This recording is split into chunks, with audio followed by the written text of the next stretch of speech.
Welcome back to ESA Summer 21. We are raising money for Save the Children. Links to donate can be found below the stream. We would also like to thank Twitch and ViewSonic for sponsoring this event. We've received $25 from Some Guy Taylor, Resident Evil Village Redemption Run Hype, and $25 from Waffle Power, who just says smiley face. So we've got something really cool coming up here now. We have Super Mario Odyssey by Dangers. Please take it away.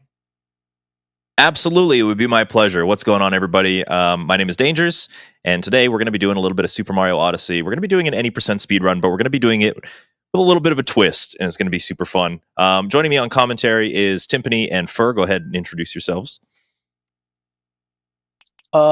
Hi, I'm Fur. I also speedrun Super Mario Odyssey. I've been doing it for a while, and I also do some other 3D Mario games like 3D World and Bowser's Fury. Hi, I'm Timpani. I also speedrun Super Mario Odyssey, done quite a bit of Talkatoo, and I basically at this point run basically every 3D Mario, so pleasure to be here. We're all kind of experienced 3D Mario runners in our own rights, and today we've got quite the show for you. So without further ado, I'm just going to go ahead and start, and we can kind of explain what Talkatoo percent is as we get into it, I think. So let's get right into it. 3, 2, 1, start. So any percent for Super Mario Odyssey is pretty standard. Go through all the kingdoms, start to finish, collect as minimal amount of moons as you possibly can in order to progress through the kingdoms. However, once you've done that a couple times, you've done that enough times, you kind of, it's the same every time, right?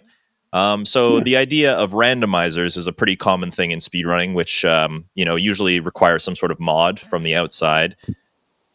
But luckily for us on Super Mario Odyssey, this game has a sort of built-in randomizer in its own right. Maybe somebody can explain what I mean. Sure. So Super Mario Odyssey actually has 2 hint systems in each kingdom. You'll have a blue toad that you can pay to show you where moons are on your map. But the other hint system is a bird called Talkatoo, and Talkatoo will basically give you a random moon. He'll just give you the name, and then he'll expect you to go off and find it. So as a runner, obviously, with our knowledge, we do know most of the moon names by default, and essentially what that means is we have to get the moons that he tells us to get to progress to the next kingdom rather than the standard any percent order. Yeah, because any percent we're going to be kind of following the very fastest line in every kingdom that we could possibly can, whereas this kind of creates a sort of scavenger hunt-esque randomizer where the bird is going to be telling us moons and we need to go get them. And we're not allowed to get any other moons except for story moons. You can think of story moons as like the center square of a bingo card. We're allowed to collect them because Talkatoo will never give them to us. So we will be using those to our advantage sometimes with routing. But aside from that, yeah, we just kind of have to go with the moons that Talkatoo gives us. And he can only give us 3 at a time. So that also kind of plays into the routing a little bit. We have to be making sure that we are coming back to Talkatoo, getting new moons, seeing if they mesh well together, and kind of improvising all the way through this entire game as we collect moons. The total amount of moons we need to get for the entire course of the game is 124, but it's not really as simple as just getting 124 to progress to the end of the game. Each kingdom will have a set amount that we need in order to progress, and those are going to be defined by little hollowed out circles that you see in the top left corner of the screen. So we basically just need to collect enough moons from Talkatoo and story moons to progress to the next kingdom until we beat the game. And that's what we'll be doing. So Cap Kingdom didn't require any story moons at all, or any moons at all, actually. This is the kingdom where we kind of get introduced to the concept of the moons, and you can see the hollowed out circles there. Oh, come on, change up. There we go. I was going to say, quick note to mention, despite the fact that Talkatoo does exist in this kingdom, he will not show up until after we beat the boss. So you can think of this kingdom like a little bit of a tutorial for it, because the first 4 moons you're going to collect out of the 5 are predetermined. So there's only going to be 1 Talkatoo moon here, but once we get into the next kingdom, it's going to be a lot more hectic. All right. A little trick coming up here. Hopefully I'm able to get it.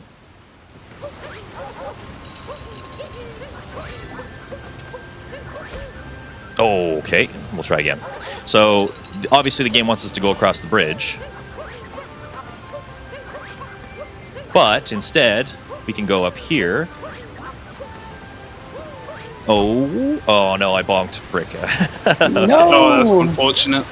Oh. Yeah, getting the proper amount of height and like getting that wall jump is kind of tricky. But basically, what you can do is that you can instead just climb that rock wall. That's what we call Dyno Skip, which is, you know, a funny name for something if you don't know what it is that Dyno Skip is. But I'll do that for you as well, just so you get a good scope. Essentially, we found this skip first. This is Dyno Skip. We use this Dyno to get up the kingdom and up to the boss fight as fast as we possibly can. But then later on, it was found that there's like a tiny little bit of floor built into that rock wall that we can land on with a really precise jump and make it all the way to the top of the kingdom without it. So that does save about 8 seconds if you get it on the first try. But as you can see, it's quite difficult because not only do you have to climb the rock wall, you also have to do some pretty precise platforming to get up the Dino ribcage up there. And yeah, unfortunately, wasn't able to get my wall jump. So, but yeah, quick little boss fight, and you'll notice that we did collect a power moon at the beginning. We got our story moon, and we did collect 3 moons right here with Madame Brutal. We need 5 to leave Cascade, so we're gonna have our first introduction with Talkatoo in just a moment here.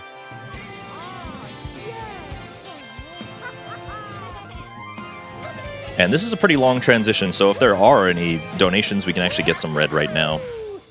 Okay, thank you very much. We do indeed. We have received $46.88 from KVD, one of the commentators on the previous run. 4 times 11.72 as promised. You can't get a run like that in Ireland. Amazing run, Jarmu, and great marathon. Well, thank you so much, KVD, and also to Jarmu for the amazing run. I hope everybody enjoyed it. Remember, folks, keep the donations coming in. We're aiming for 60,000 by the end of the event to get that Resident Evil Village bonus run. Remember, all your donations go towards Save the Children. Thank you very much indeed. You know, when we were saying, Timp, at the beginning, like before we started, is Past the Chasm Lich the regular one or the Seeker one? It's the regular one, right? Yes, it is the regular one, I believe. Okay. I said if I was going to get this moon, I was going to do it anyways, just because there's kind of a cool jump you can do in here. Hopefully I'm not just going to cheese it now. There it is. Nice. Nice. Very nice. So just a cool little trick jump you can do to kind of bypass most of this sub area. Super, super fun, super swaggy little jump. This is obviously, out of the moons that I got kind of a crappy pool of moons. Like, there wasn't a whole lot that were really good for me. So I would have been slow no matter which one I picked. But just the fact that this moon is kind of fun to get, I just decided that we're going to go for this one. Hopefully it's not an indication of Talkatoo's moons to come. Yeah. Talkatoo is definitely sometimes cruel when it comes to this speedrun because, you know, you think about how many moons you need to collect in a run. The story moons can only really take you so far to kind of maintain your consistency. All the rest are given to you by the bird. So, you know, we're at their mercy completely. They can give us really nice moons. Like, there's a couple of moons that hang right around the Odyssey a lot of the time. Like, I don't know if I can turn my camera to see it, not from this angle, but there's a moon sitting like right out in the open that would have been really nice to get. But all of the moons I got were in sub areas, so we had to go out of the way pretty far just for Cascade. You know, if this were like a PB attempt for Talkatoo percent, I probably would have just reset. But with this being as fun of a run as it is and as random of a run as it is, it's just kind of just fun to just see what you get and work with it and hope for the best. You'll also notice that, you know, this is a speedrun marathon, so we're probably not too shy of the concept of like playing in different languages and stuff. If it isn't already apparently abundantly obvious, we're playing in English because that is the language that I can read. This game would be a lot faster if we played it in Chinese, though, and that's just to do with the text boxes. There's just less of them when you play in Chinese, so it's about 14 seconds faster than any percent run. I was going to say, if you wanted to get good at Talkatoo and could speak Chinese, you could definitely have an advantage. Yeah, just learn Chinese. Yep. Okay, Talkatoo's giving us great moons right now. Skull Side and Transparent Maze. I saw Dancing with New Friends, so I'm happy. Yeah, that's a good one. That means we'll be putting on the sombrero timp, not the cowboy hat, unfortunately. Oh, It's a good compromise. Got to get this jump here. Nope, that's not it. Come on now. Third time's the charm, right? There we go. You'll notice that as I cross this gap like that, I'm like purposefully kind of going in like a diagonal line. That is on purpose. And the reason for that is that you gain more momentum through the air and you get a little bit more speed if you do so in kind of like a curved line. And that's what we call vectoring. And anytime you see me hanging in the air for like an extended period of time, or if you see me do a triple jump or like a really long jump over a gap, you're going to see me kind of curving through the air. I also didn't collect the checkpoint in town. That was not very smart of me, but that's okay. So you're gonna notice a bit of a pattern here. You're gonna notice a lot of like reoccurring themes as we kind of go through these kingdoms. You're gonna notice that I'm gonna be trying to grab as many checkpoints as I can. You're gonna be noticing that in some kingdoms I'm going out of my way for purple coins. And all of these things are kind of like preemptive. So I don't necessarily need all the checkpoints. We could just try our luck and hope for the best. But, you know, as we're going to be getting a bunch of random moons in a bunch of random locations across the kingdom, it's good for us to set ourselves up for the future by collecting those checkpoints so that if Talkatoo gives us another moon in that area, then we can just warp back there instead of having to do the entire trek across the kingdom again. But as you can see, we had to collect 15 purple coins in this case because we got this Dancing with New Friends moon right away. And that just requires us to wear the poncho and sombrero and hang out with our friends. If you got any dance emotes in the chat, now would be the time. And you do look very stylish. That's right. it's very good. Let's go. Mario's a very good dancer. Also play the guitar pretty well too. Seems it. Mario's very talented. Mario's had like, what, 100 different occupations? Yeah, it seems so. A man of many talents. Okay. Would be nice if you can get another seed now. Yeah, honestly. Because we do have the ruins seed. So I'm glad that we got seeds.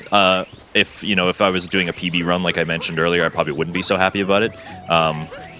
But it is kind of cool to show off this little bit.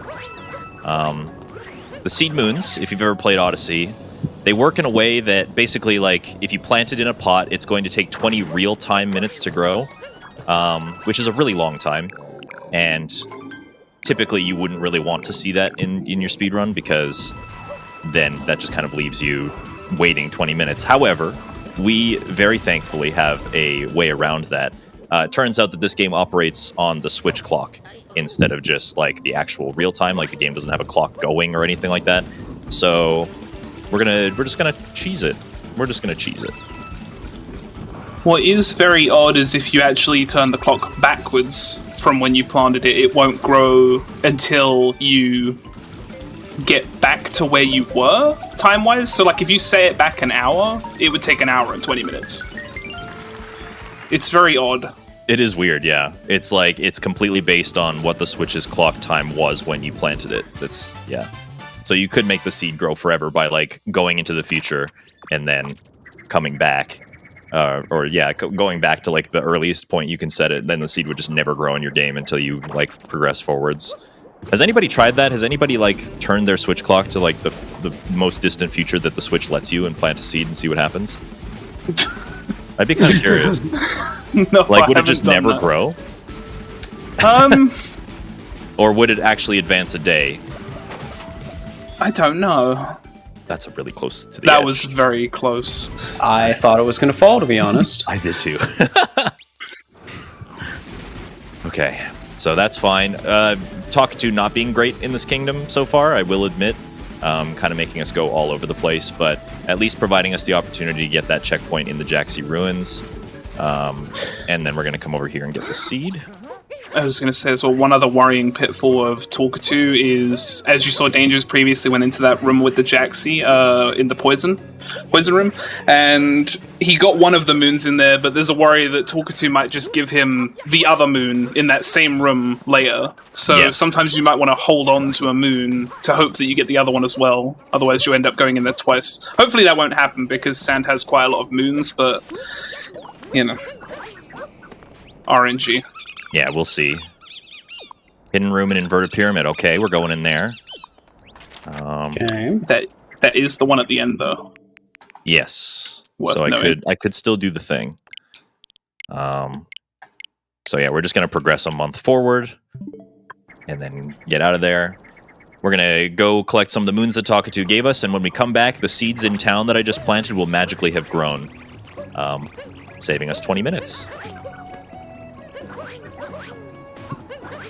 But Talkatoo just gave us a story, or not a story moon, but like one of the moons that's in the inverted pyramid, which is kind of like involved in the story. So I have to make kind of a tricky decision now. Like, do I continue the story from this point forward so that we can get that moon out of the way and then we can open Talkatoo up again for my third slot? Or do we kind of just like leave it for the end and maybe do the boss fight as well as that moon when we get to the end instead? We'll have to kind of play it by ear. So, you know, the thing that Timpani just said, yeah, so that just happened. I'm sorry, but you did get Sphinx's treasure vault, which is good. It's very good. Yeah, very good for coins. So we're talking about doing preemptive things to set ourselves up, like checkpoints and purple coins. Another really good one to do is to collect coins. And because coins can buy you shop moons, and you might get shop moons and stuff. But also, on top of that, we're also going to be potentially facing some problems with Wooded Kingdom Moon in particular. It happened in the last run that I did for GDQ, so it could very well happen again. And I mean, if we get that bridge, then you know we'll cross that bridge when we get to it. But I think I also had to do this sub area twice in my GDQ run as well. So Talkatoo's just like, you know, you get the same show twice. Here you go. I believe that is the case, actually. Yeah. I mean, if runs like this are all about the showcase, at least we're doing the justice of the showcase and showing you guys exactly what can go wrong. You know, it wouldn't be a marathon run if you couldn't do that. So. Do we have a second for a couple of donations? Absolutely, go for it. Thank you very much indeed. Okay, we have received $50 from Slayer Moon. Unfortunately, ESA is almost over. Here is my donation to a fantastic event, an awesome community, and a great cause. Well, remember, all of your donations are going towards Save the Children. Thank you so much indeed. Also, $25 from Kat Silverberg. Thanks for all the great runs and fantastic work you're all doing. Keep it up. Well, thank you, folks. Please keep those donations coming in. Remember, we're trying to reach 60,000 total raised for Save the Children, which will also give us an extra Resident Evil Village bonus run. Thank you very much again. Ooh, that's a good combo. I should have used the other checkpoint, but... That is a good combo, though.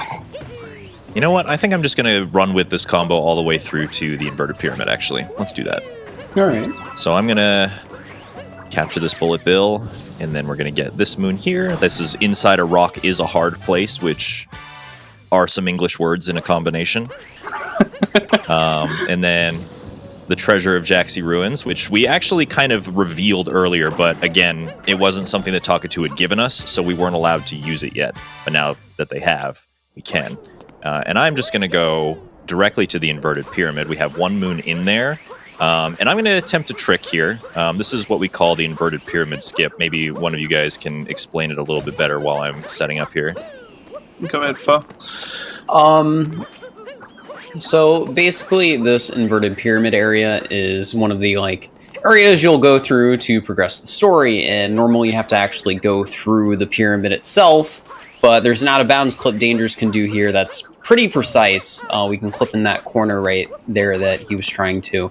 And use some very specific, out-of-bounds locations to sort of ground pound up and reach the very top of the pyramid. But like I said, it's very difficult. So if I don't get it, hopefully beginners can get it here.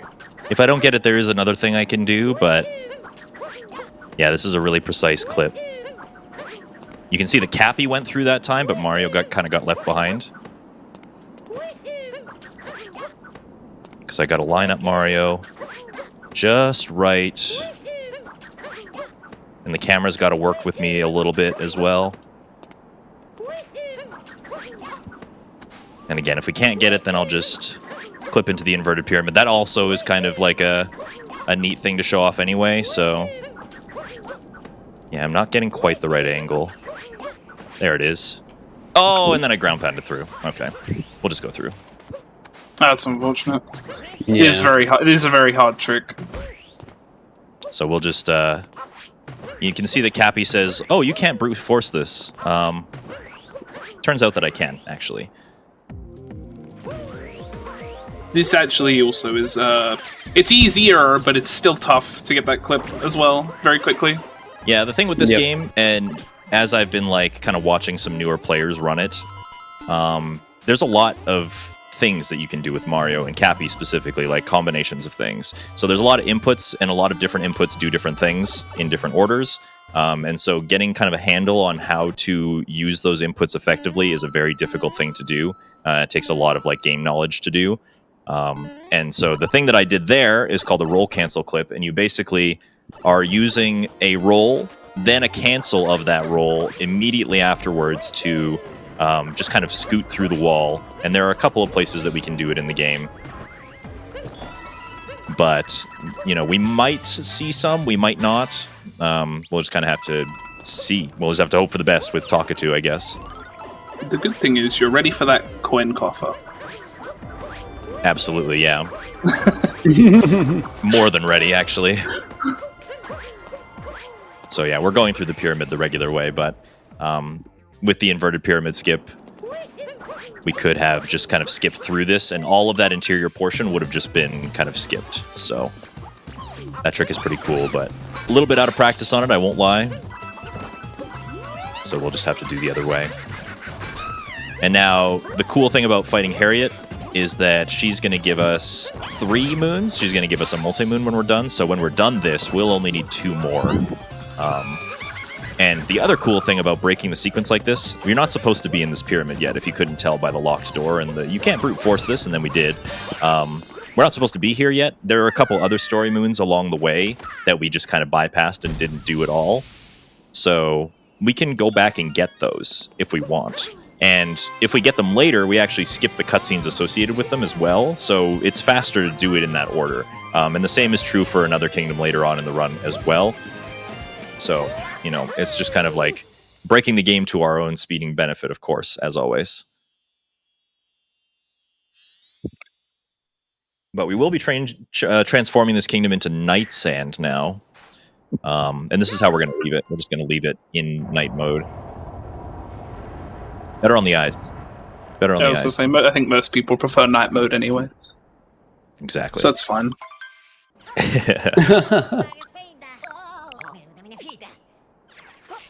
So yeah, Mind if I chip in very quickly? Sorry. Sure. Yeah, go for it. Sorry to interrupt. Okay, just to point out that we have made over $56,000 for Save the Children, 56156, including $100 anonymous donation without any comment. But thank you so much again. Please, please, folks, keep the donations coming in. So we actually got a pretty nice little collection of moons right for the end. That's great. The other cool thing about having left the story for the end is now we have this wire that takes us right up to the top of this tower. So we didn't really need to climb the tower in the intended way. We didn't need to go through the 2D portion of the tower at all to get this moon. It's basically just sitting here for free now, so we can just collect it and move on with our way. So, and that was the last one we needed. We've got all of our hollowed out circles. It will make these platforms appear, but then there's usually like a story related cutscene that follows that. We get to skip that right away. So. You didn't go near the floor, so I didn't get to flex my knowledge of obscure Mario enemy names.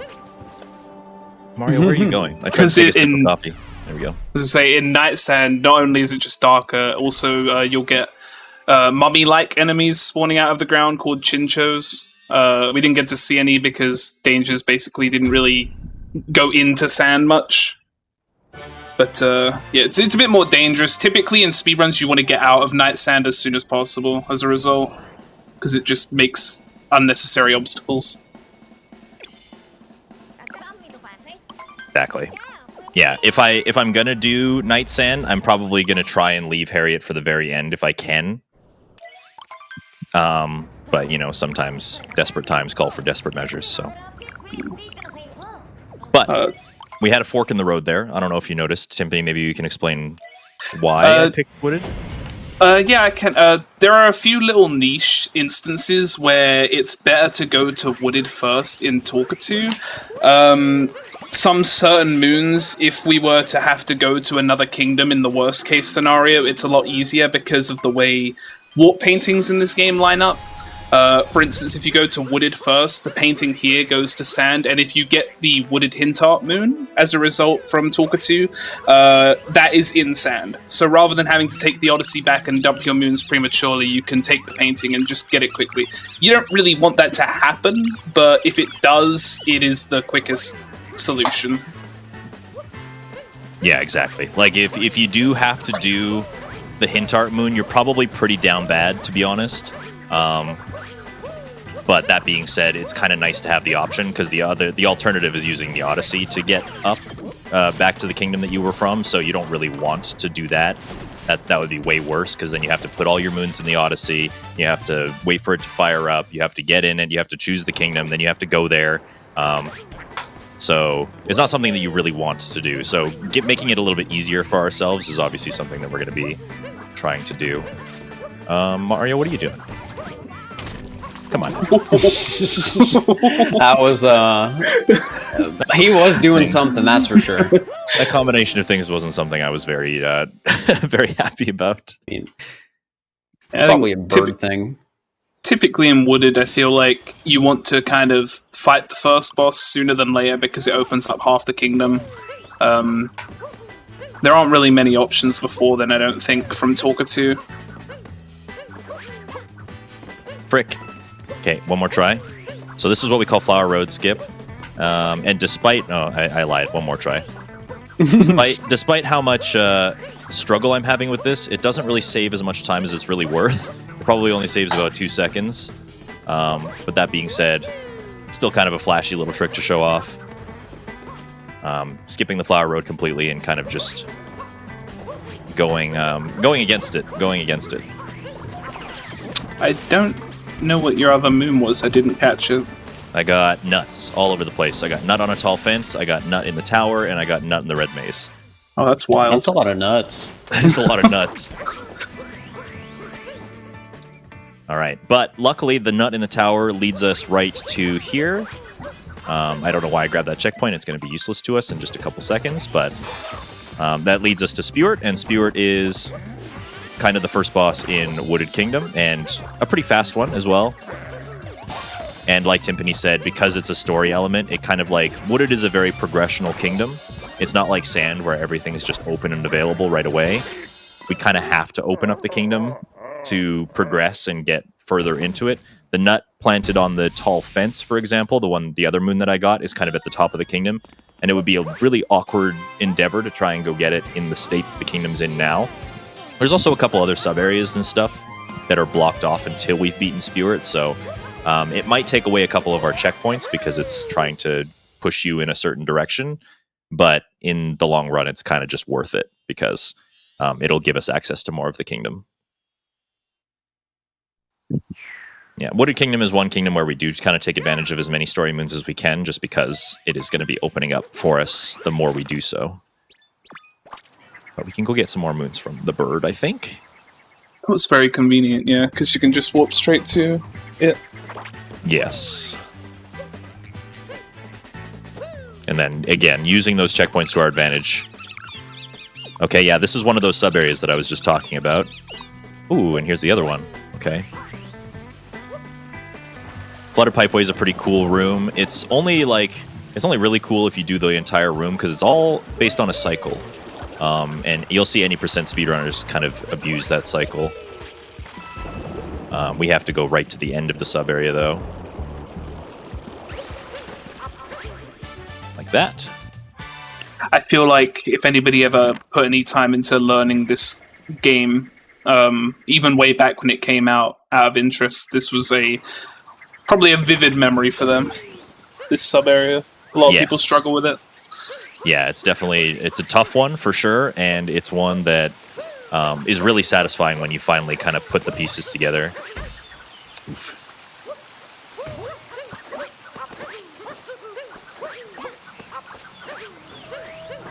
Okay, so we're just going to progress through the kingdom here. And then that little hint art there. I don't think we've revealed the hint art yet. No, we I haven't. think that's the first one. So that is Luigi Hint Art. And they're really handy. We were talking about how coins can be kind of helpful. We specifically went out of our way to get that hint art because it will give us 200 coins. And there are a bunch of them like scattered out throughout the land. That just so happens to be the first one. We're actually doing really well on coins for a Talkatoo run. We're not usually sitting at around 1,000 coming into Wooded. Yeah, you could buy the boxers almost. I could. Almost good.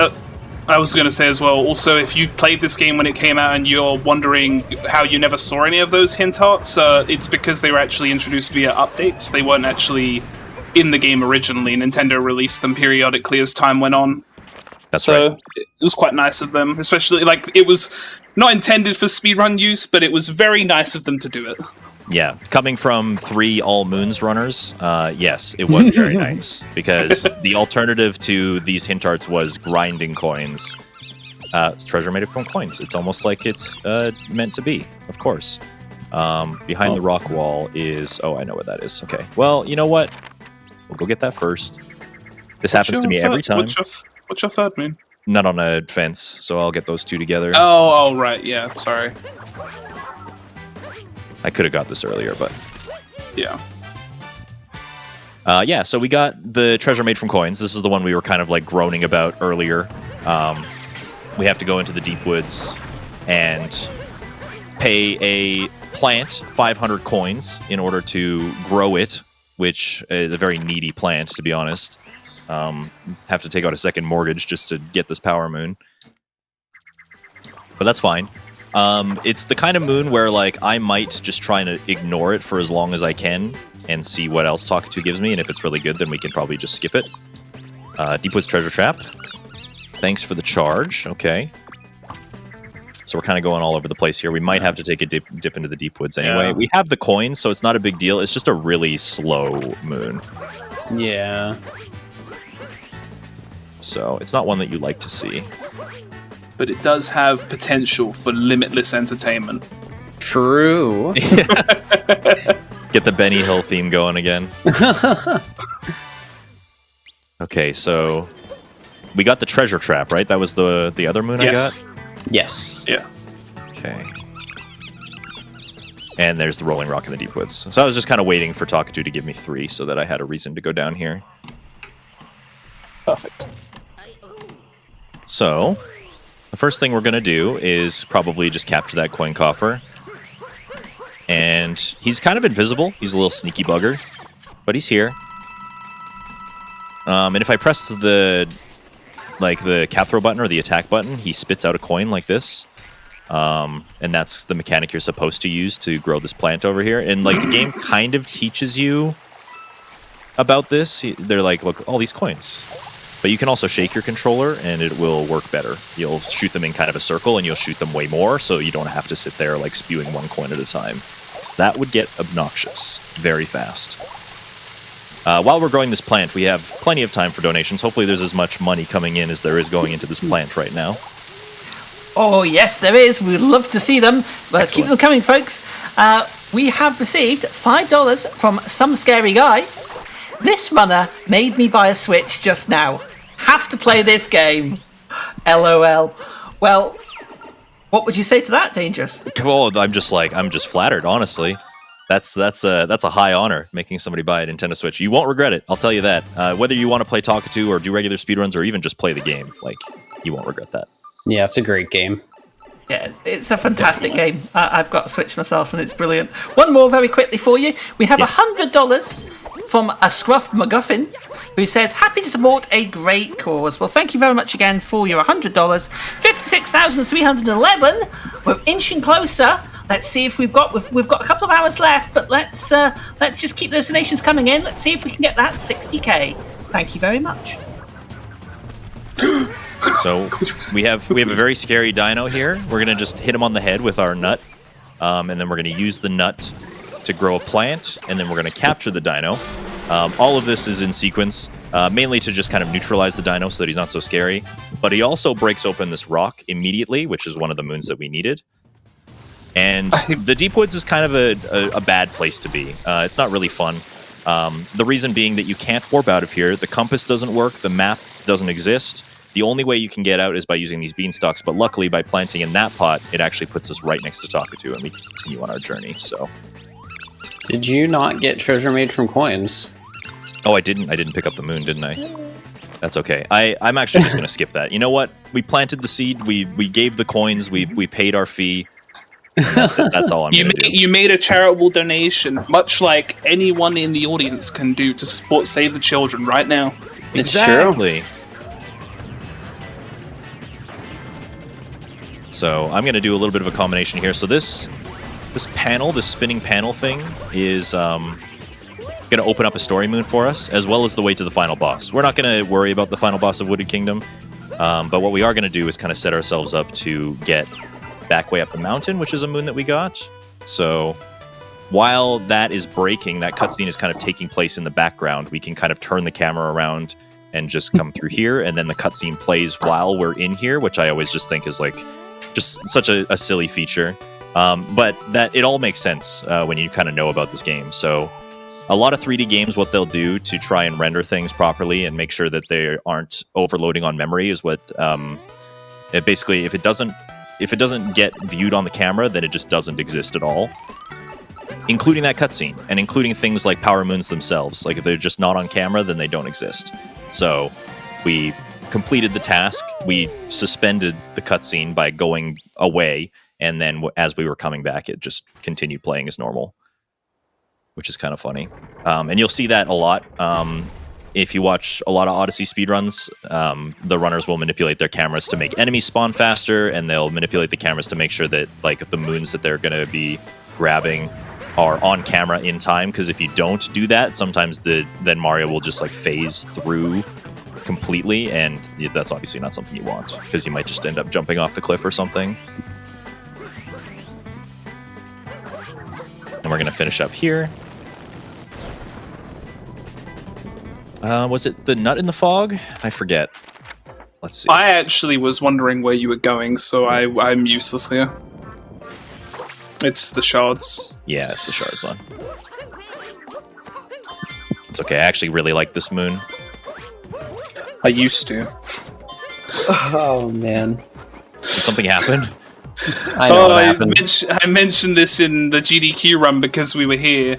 And apparently, if you grab the shard, the final shard that spawns the moon, like it's happening now, at the same time that you die, so same frame, it just crashes the game. Oh. The game it doesn't, like, close, it just freezes and never works until you close it and reopen. It's very niche information that you probably will never need to know, but it has happened. There's so many little things like that in Odyssey, and you're like, well, that happened, and now the game is broken. All right, Wooded Kingdom, it's a pretty scary kingdom, but thankfully it's out of the way, it's behind us, we can move on. And yeah, we're going to be going to Lake Kingdom this time, so it typically would be faster if you're just trying to get through the game from start to finish to just select Lake Kingdom, because you can just mash through. But if the reason for picking Wooded first comes up, then maybe we can talk about it. But until then, we just charge onwards.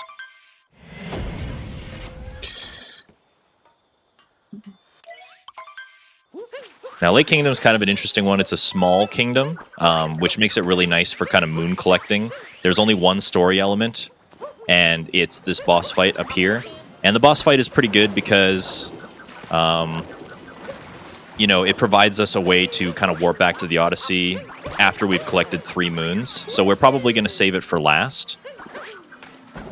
And then we're just going to go do Talkatoo for the other 5 and see what he gives us.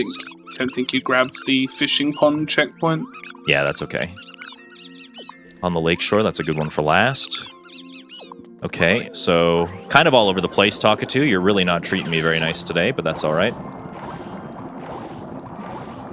Just giving you as many opportunities to talk about every area of this game. Exactly. Well, Another really cool... Oh, sorry, go ahead. Carry on.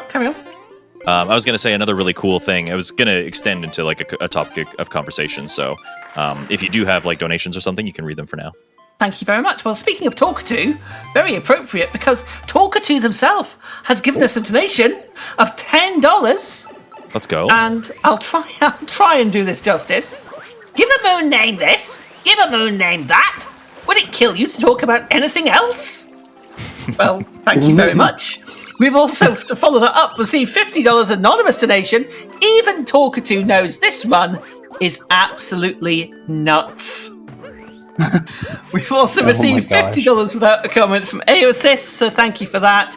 And Davidiel gives $50. It's great to hear how many amazing things Save the Children's charity does. I'm glad to support such a cause because children are the future and the future is bright. Well, thank you so much. Remember, all your donations are going to Save the Children.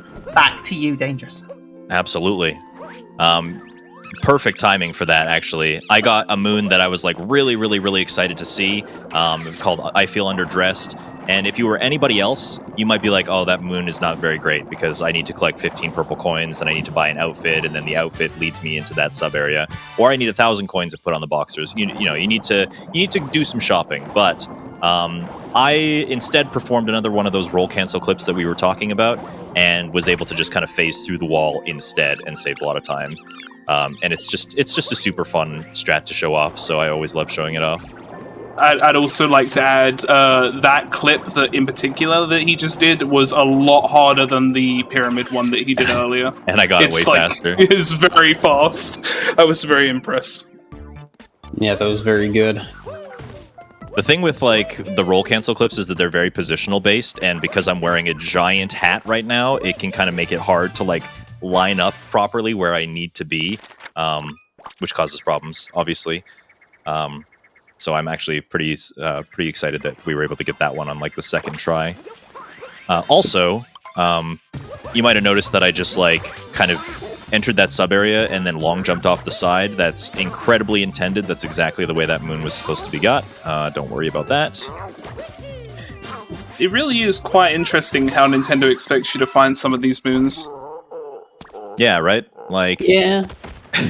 You gotta look up a guide for that one. Just long jump past the door and on the side. 5-year-old Timmy's not gonna be able to do that. So, that was 4, 5, 6? No, 5, 6, 7. We need 8 moons to leave. But one of the moons that Talkatoo gave me was Hidden on the Lakeshore, I think it's called, something like that. Which just so happens to be right next to the Odyssey, so we're going to use the warping back to the Odyssey as a kind of way to get that easier. And then we can be on our way. Lake Kingdom really short. Actually, really fast, too, I think. It didn't feel that long.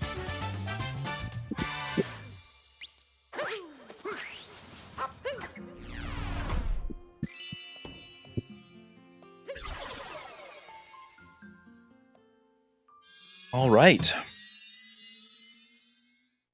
What's your favorite Talkatoo Kingdom, friends? I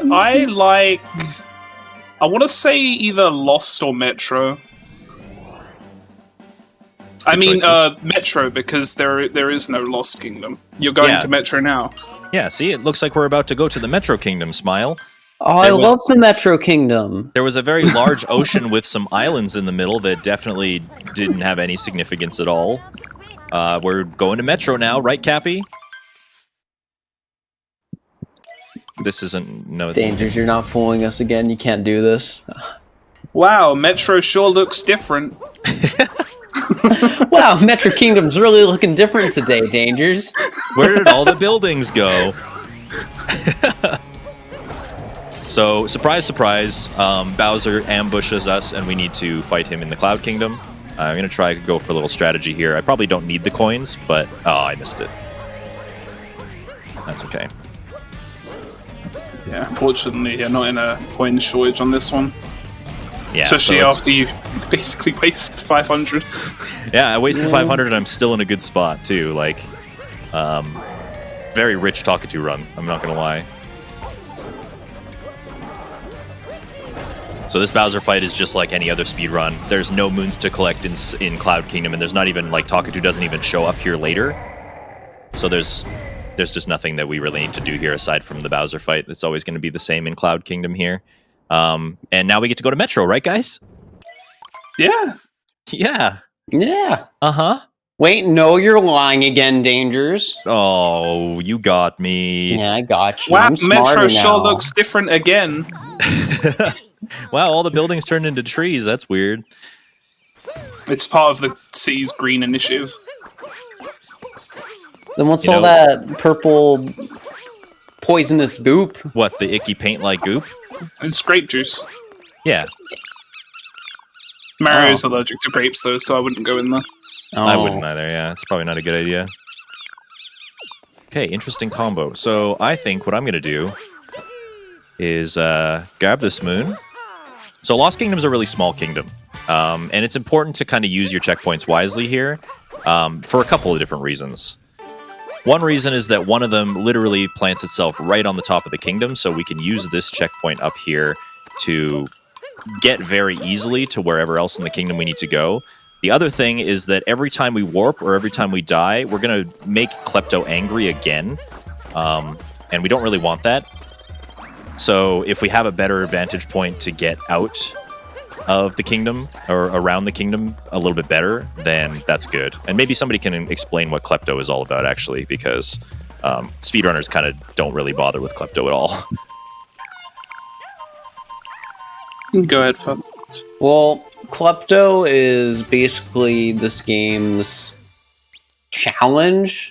Or this kingdom's challenge, you mean? Yeah, this. Yes, entire Klepto's game's the whole challenge. game's challenge. You don't even. No. It's the kingdom's challenge. So there's this trigger zone in the kingdom that if you go inside of it, you are going to lose Cappy to. There it is. Like that. Right, like that. So thank you for the demonstration, Dangers. It's really helping with the explanation here. So Klepto is going to steal Cappy. So our goal as a speedrunner is to not have that happen. Dangers simply did that intentionally for the sake of marathons, for my explanation. Yes, exactly. But, You're welcome. Yeah, so now what Dangers has to do is traverse up to Klepto and get Cappy back by Hello, bird? launching him into the air, essentially, with this ground pound block. And you can see why we don't want to do this. First of all, we lose Cappy, so we couldn't continue the kingdom normally anyways. And we also couldn't leave, because if you've been paying attention, the way that we return order back to this kingdom and or leave any kingdom in general is by putting Cappy on the globe on the Odyssey. So if we've been stripped of that ability, then, we're kind of hooped, right? So we need to get Cappy back. Part of what makes Dangers so kind for doing that right there, for charity and the sake of the demonstration, Exactly. Yeah, I did We definitely also, did it for charity. Smile. We also get the benefit of this banger music now, though. That's true. Yeah. Because until you actually trigger Klepto, there's just no music here. Yeah, it's just silence in the kingdom. And then when you make Klepto angry, then they also... I guess there's some kind of intense music going on, but yeah. I do hope that we get some specific moons in Lost Kingdom. I'd like to show off a couple, or at least there's one trick for sure that I'd like to show off. Hopefully we get it. A propeller's secret, I'm sure. That's the one, yeah. I know a lot of people probably don't know that there's a secret in the propeller, but there is. There's a secret in the propeller? I What is know. it? It's a secret. I can't tell you. Yeah, sorry, you gotta wait till Talkatoo tells us we can get it. That's right. We're not allowed to collect secrets I unless can't know Talkatoo says. beforehand? No, Why not? Gotta be a secret. Danger's on commentary. I need to be able to help you out here. In fairness, we did talk about it in the commentary booth. It's not our fault if you didn't read it. Yeah, exactly. Gosh. Here's what I'm gonna do. So I'm gonna use a death warp to my advantage here. We're gonna get this butterfly's treasure. In this game, the game will transport you back to the last checkpoint or the last instance of there are a couple of things that aren't necessarily checkpoints, but they count as checkpoints, like having just finished a story element or something like that, or having just purchased a moon from a shop. There's a couple things like that. But if you just recently collected a checkpoint, then you can use that checkpoint to get back up to the top of the kingdom like this. Over the fuzzies above the swamp. And soaring. Okay. Well, in that case, I'm just going to come back up, actually. We only need 2 more moons, so I know exactly which ones I'm going to go for. Unfortunately, I wasn't able to show off my trick. Actually, you know what? You guys gonna say you can show it off anyway if you want. It's a marathon. I'm just gonna do it. Which it does give us the ability to talk about something else about moons that aren't assigned by Talkatoo. If you speedrun this and you pick up a moon that isn't assigned by Talkatoo, it's not disaster. You don't have to reset. You simply just have to get another moon. So it's completely fine. And Dangers is obviously grabbing this moon definitely the intended way. Definitely the intended way to do this, by the way. Yeah, I don't know why people say Mario games are easy. So. Now, the way that you're supposed to get that is those colorful wigglers that were at the other side of the kingdom. You're supposed to capture one of those and bring them all the way over to the side with the Odyssey, and then stretch them into the hole. But that takes a lot of time. So instead, we just use what we call a capture warp, or affectionately a dram strat, to just kind of take care of that for us. And it's a little tricky, but it's good. It's fun to showcase for sure. And we didn't collect the moon because we didn't need to, right? We had our moons. Talkatoo didn't say we could get that one, so I didn't. But it was we are now up to 2 moons that you've spawned and not collected. And plenty more that we've just kind of passed by and said hello to and not been able to do anything about it. Let me know when you've got a second. Yeah, go for it. Because we do have a few here coming in. Sure thing. We have $25 from Psycho Pew Pew. It's time for bad Mario jokes again, right? Here we go. Why did Mario get a goldfish as a pet? Because they were so cheap. Oh.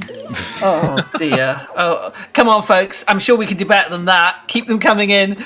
We've got $120.42 from Anonymous. Thanks for an amazing event. Here's to a great ending and 60k. Well, thank you very much. And we have $60 from Aleverinos, who says, for Resident Evil Village. Thank you as well. $50 from Neosa. Thank you for the great week of runs. And $50 from Give Me PS5, who simply says, PS5 me. And remember, $50 or a cumulative $50 gets you into the draw for that PS5 with Ratchet and Clank. They are a rarity, so get those donations in and you're into the draw for that as well. And remember, all your donations go towards Save the Children. Thank you so much. All right. So Metro's kind of fun. By fun, I mean a little bit complicated, as you can see. But Metro is another one of those sequential kingdoms. There's not a Talkatoo to be seen in Metro Kingdom until we've accomplished a little bit of the story. So this nighttime portion, we kind of just have to deal with. Yeah, this is probably the longest stretch for the rest of the run where there's just no Talkatoo. I think besides the ending. Yeah. Yeah, because everybody's scared of this guy. This guy's terrorizing the town, so we need to just, exterminate the Mecha Wiggler before everybody kind of comes out of hiding and is okay again, including Talkatoo. This is one of the few, I can't really say this with good faith, considering I'm doing a Talkatoo run, but if you were doing an any percent run, this would be one of the few instances of RNG in the entire speedrun. Obviously, the entire speedrun is RNG today, but, most Mario games are pretty skill-heavy. They're pretty, technicality, not really RNG-heavy. but this particular pattern right here, when he comes out of the wall, he can give me one of any, like, a dozen patterns, and I have to react to them accordingly. And the goal here is to finish the fight in the second phase. And there we go, just like that. That pattern was, like, kind of average. The one that you're looking for is anytime he kind of crosses across the bottom, because he'll be really easy to shoot. Just about any pattern looks like it should be okay, but the game's hitboxes in this fight are just... they're great. They're fantastic. Just wonderful. It is worth mentioning, just so it's not seen as a put-off. Generally, you have a wide window to react to any amount of pattern, and the only time that your run is really going to be affected by the RNG of the patterns is if you are running at like a really high level. So for the most part, if you were just running this game for fun, it wouldn't really... it would not affect you very much. Yeah, if you're learning this game, like, you're going to get two cycles or 3 cycles no matter what pattern you get. At a high level, the difference between, like, the worst pattern and the best pattern might be, like, 2 seconds. So it's not, like, a huge deal. Like, you're not going to be, like, completely shut out. Like, that pattern was probably on the worst end, and I still managed to 2-cycle it. So it's not really a huge deal. It's not going to be a run killer or anything. Ooh, bullet building. Ooh. Give me the other one. Oh, remotely captured car. Dude, Talkatoo's looking out for me here. That's a good start. Go to sandwich is also good too. It is. So there's that. Maybe somebody can explain what the heck just happened there. I can give it a go. So typically to get that moon, you would capture the man standing there with the remote control car, and you would drive the remote control car into the moon to collect it. However, if you tilt your controller while driving on a vehicle like the skewer, Mario will lean in a direction, and basically if you time it so you flick your stick while tilting, the controller, you can lean in far enough that Mario's hitbox will collide with the moon, so you'll basically just clip in and grab it. That's right. Essentially. His nose is, like, just big enough to be able to, like, squeak in there. Oh, we got sewer treasure right away, too. That's fun. But that is a good showcase thing. It is. Yes, it sure is. Talkatoo always looks out for me for the showcases, which very thankful for. Again, it's going to be another roll cancel clip, so hopefully it's not going to be too impeded by the fact that I'm wearing a sombrero. We'll see.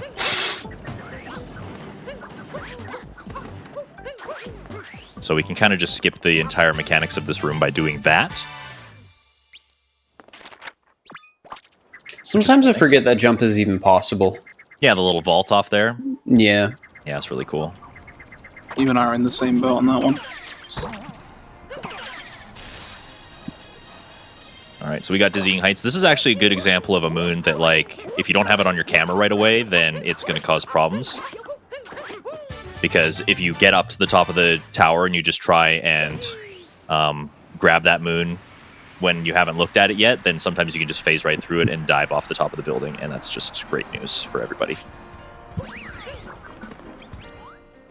All right, so Metro is a pretty big kingdom. There's a lot of, like, sub-areas in it. So we're going to try and mitigate some of that randomness by collecting the story moons here. The story moons are just these musicians that are scattered around town. But we have to talk to Pauline first, so we'll do that. Yeah, since we sort of half touched on sewer treasure, it's actually not a good moon to get in the run because the sewer that the moon is in is locked until you collect all of these musicians. So if you get it early, it sort of either forces you to do the story progression early, or you deal with not having a slot for a while. Building, is building this one the one that's closest building to is Talkatoo? it's the closest one, yeah. Yeah. Okay. They're both kind of named ambiguously, so it's kind of hard to know which one is which. Yeah, for Go ahead. I was going to say for context with the viewers at home, the other seed moon that's located on a roof is Rooftop lantern. Yeah, it's rooftop and building, so it's very easy to get the two mixed up. There are a couple of, like, ambiguously named moons in this run and in this game. You can actually see the plant, like, physically growing up there as I turn the clock forward. That's normal. That's supposed to happen. It's good fertilizer. Oh, and there's the rooftop planter. Would you look at that? Well, now we don't have to worry anymore. Yeah. So yeah, we didn't even need to worry about the ambiguity of it. We can just do both, which is fine. Thank you, video game. I love the seed moons. They're great. They're fantastic. Now, I mean, birds love seeds. Birds do love seeds. Yeah, that's true. You might be wondering, like, why are you not collecting purple coins? There's an outfit room in Metro Kingdom. Surely you might be wanting to, like, preemptively get those, right? The answer is no, I don't actually want to. And that's because we have a way of getting into this outfit room without, just kind of like Lake Kingdom, there's a clip that we can do to avoid having to use the outfit. So I don't need to collect purple coins, and you'll see the clip. Hopefully I get to show off the clip if we get it. Kind of handy that we got both, actually, because we can kind of just travel between the two buildings with the two different times, and the seeds are ready for us. I thought you were gonna jump onto the lamppost and jump up, and I was gonna be very impressed. Maybe one day I'll be good enough for that. Okay.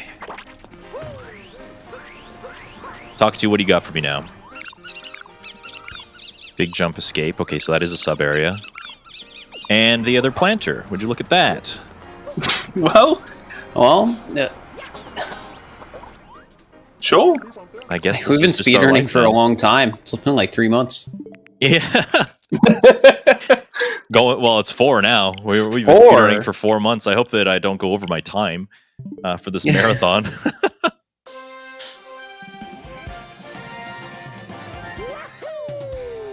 All right. I think we got big jump for that room. I'm just double checking. Yeah, you did. So we'll do that sub area then. That's just this one right here. Get to say hello to the dino that was attacking us earlier in Wooded Kingdom. This time he has a hat. It's not really a hat. It's more of like a like motorcycle goggles. One thing you will notice is a lot of things. It's basically Nintendo's way of saying you can't capture this. Yes. Yep. Since obviously, if you could just capture the dinosaur here, I feel like a lot of the danger would be gone. It's true. I'd stay here, but yeah, the perils of the room would be gone. Yeah.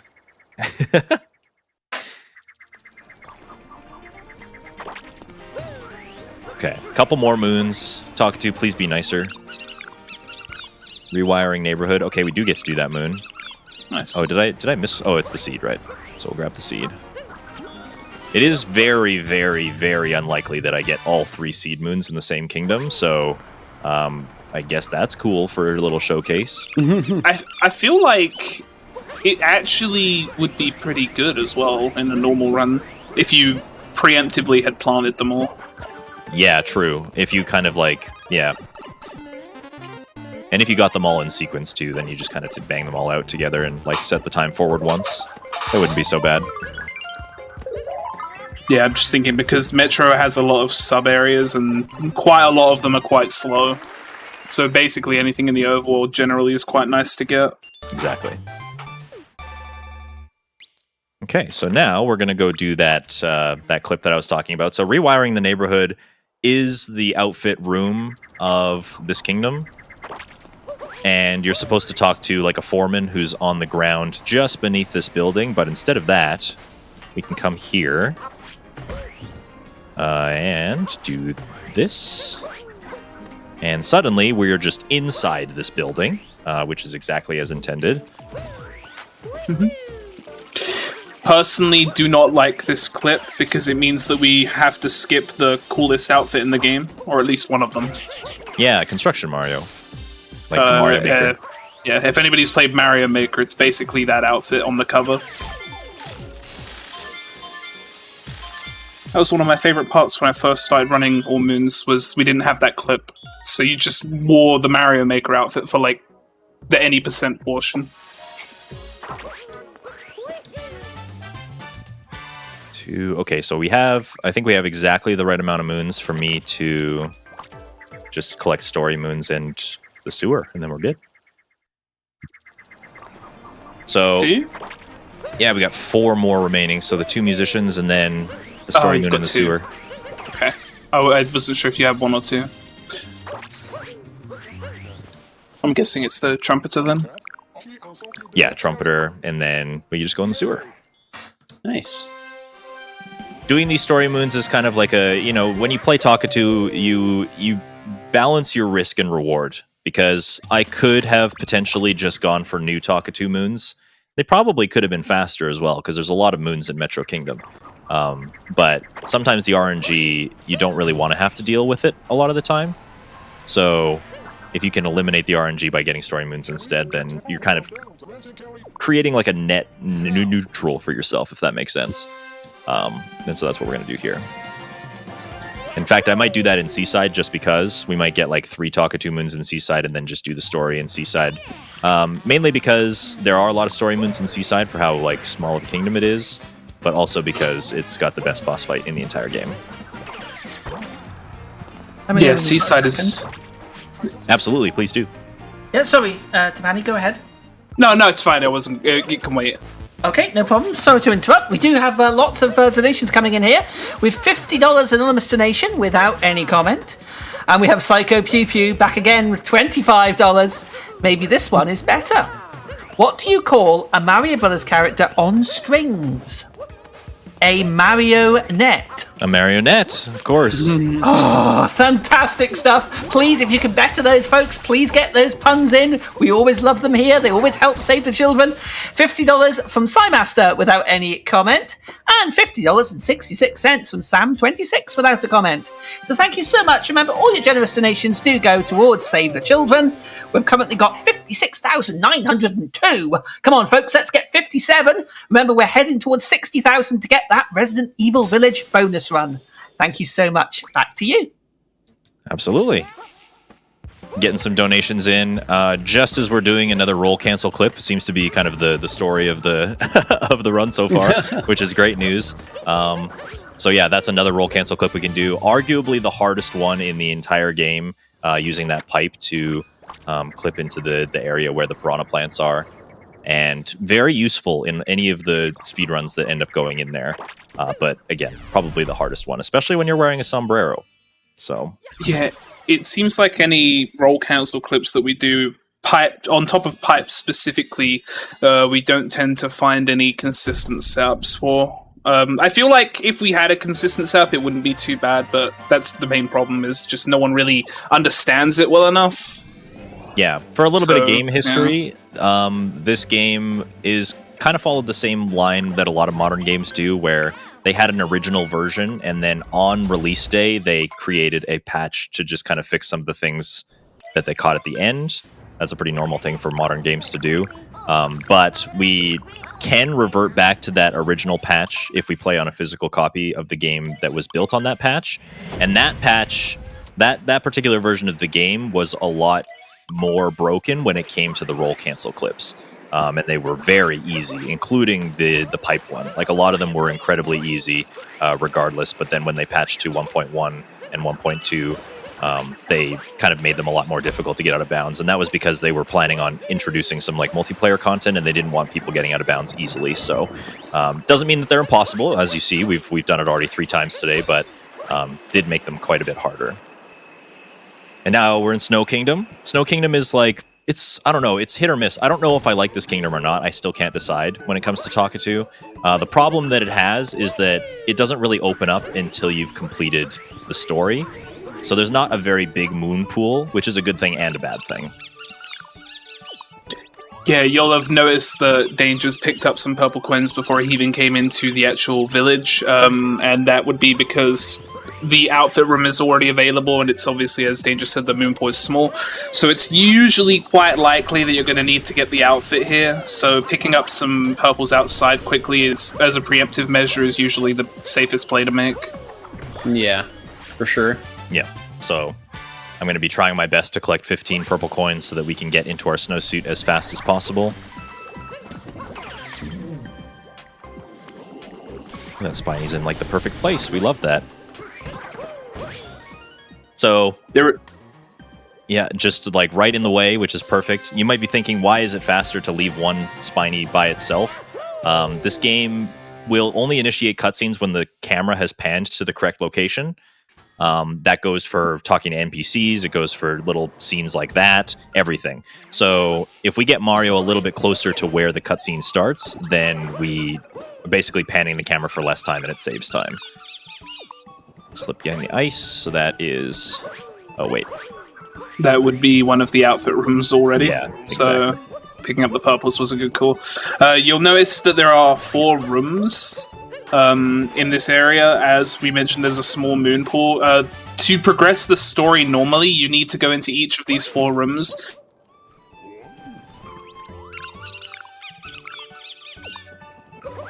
So that means there's basically 4 free moons up for grabs. But there aren't actually 10 extra moons, so we do have to pick them up, essentially, if we want to leave here. Basically. Or at least some of them. I kind of ran into the unfortunate circumstance of, like, not getting one of these sub-areas to collect my purple coins proper. So I had to just kind of pick a sub-area and go get those purple coins, and then now we have to go to the shop because the idea is that you're just waiting for a Talkatoo Moon to send you into one of these rooms and then collect your purple coins and then buy the outfit afterwards.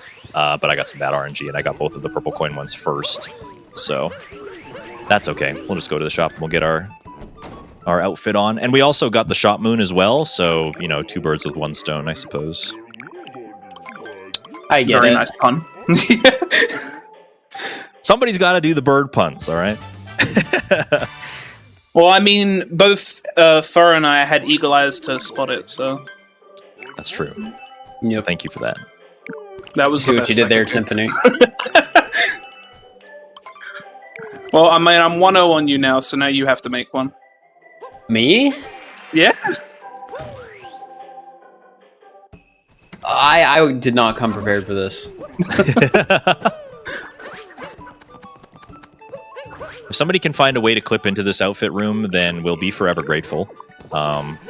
Because then we don't have to put on our snowsuit anymore. Well, But actually... I hate to break it to you, Dangers, Yeah.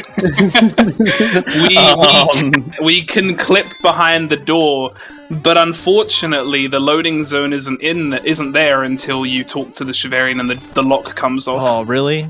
Yeah, oh, so man. there's you just have to suck it up.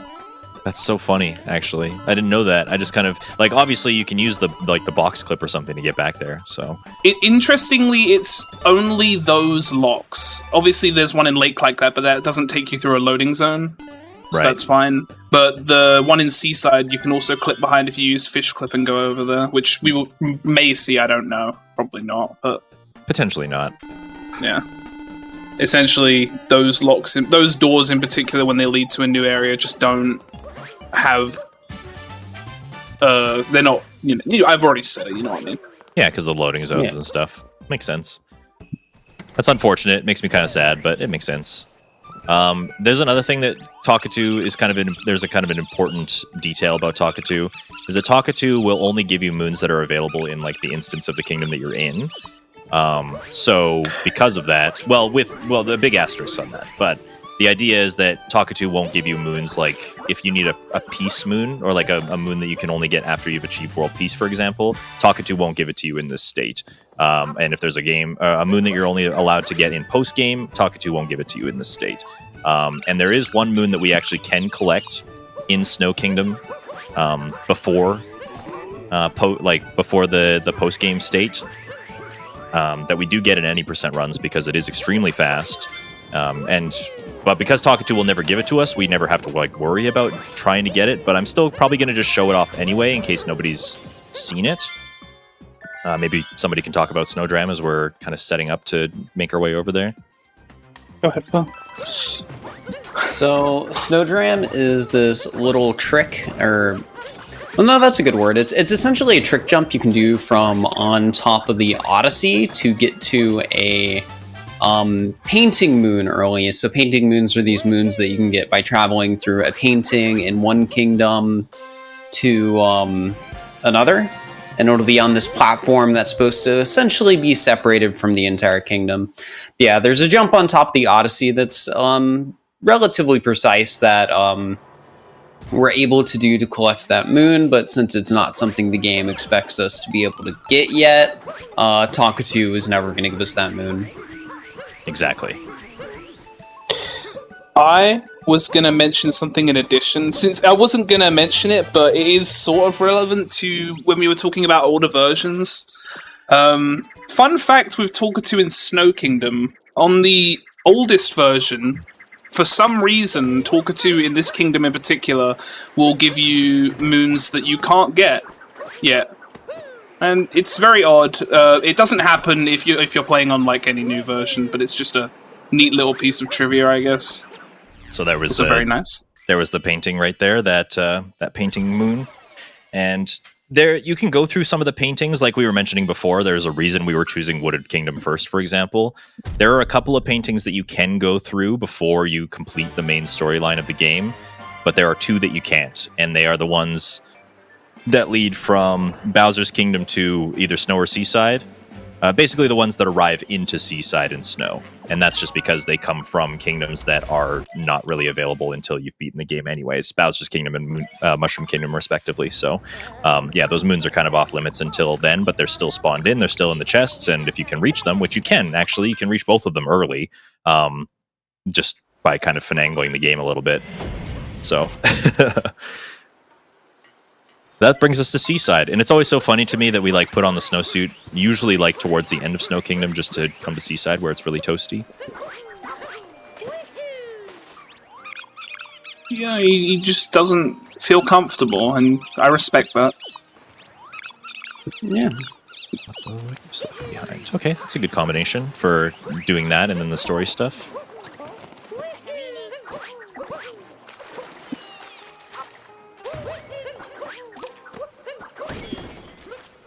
So we'll go in here. This is a sub area as well, and we're only going to need the one moon from it, but would be kind of nice to have both. But while we're flying through here, probably some donation time, I think. Fantastic. Thank you very much indeed. Okay, we have received a $35 anonymous donation without any comment. But again, thank you so much. Remember, all your donations do go towards Save the Children. We are literally a smidgen away from $57,000 raised. We only need, if I can do my maths here, $43. So let's see who can get that in. Remember, we are aiming towards $60 total to get that Resident Evil bonus run. But also remember that Save the Children, every little bit that you can contribute helps. For example, if you donate $10, that can buy malaria pills for 20 kids, and $100 can stock a library in a school in the US. So every little dollar you contribute to this event helps Save the Children make real difference in children's lives. So thank you so much. It's such an amazing cause, and I really, really appreciate, we really appreciate all of your fantastic donations. Dangers, back to you. Absolutely, yeah. Get those donations in. Help the kids. It's for a good cause. Okay. So, we got 3 moons in Seaside. There are 4 story moons, and then the multi-moon at the end makes 7 for 10 total. So, we only need like one group of Talkatoo's moons in order to kind of complete this kingdom. If they're good enough, of course. Like, we might want to come back if we get like a seed that only exists on the opposite side of the kingdom, for example. We might have to re-roll or something like that. But these moons are relatively safe, relatively good. And so it's just going to be about doing a lap around this kingdom right now before we fight, objectively, just the best boss in the game. You would think that the bird boss would be my favorite, but no. No, the bird boss is not at all my favorite.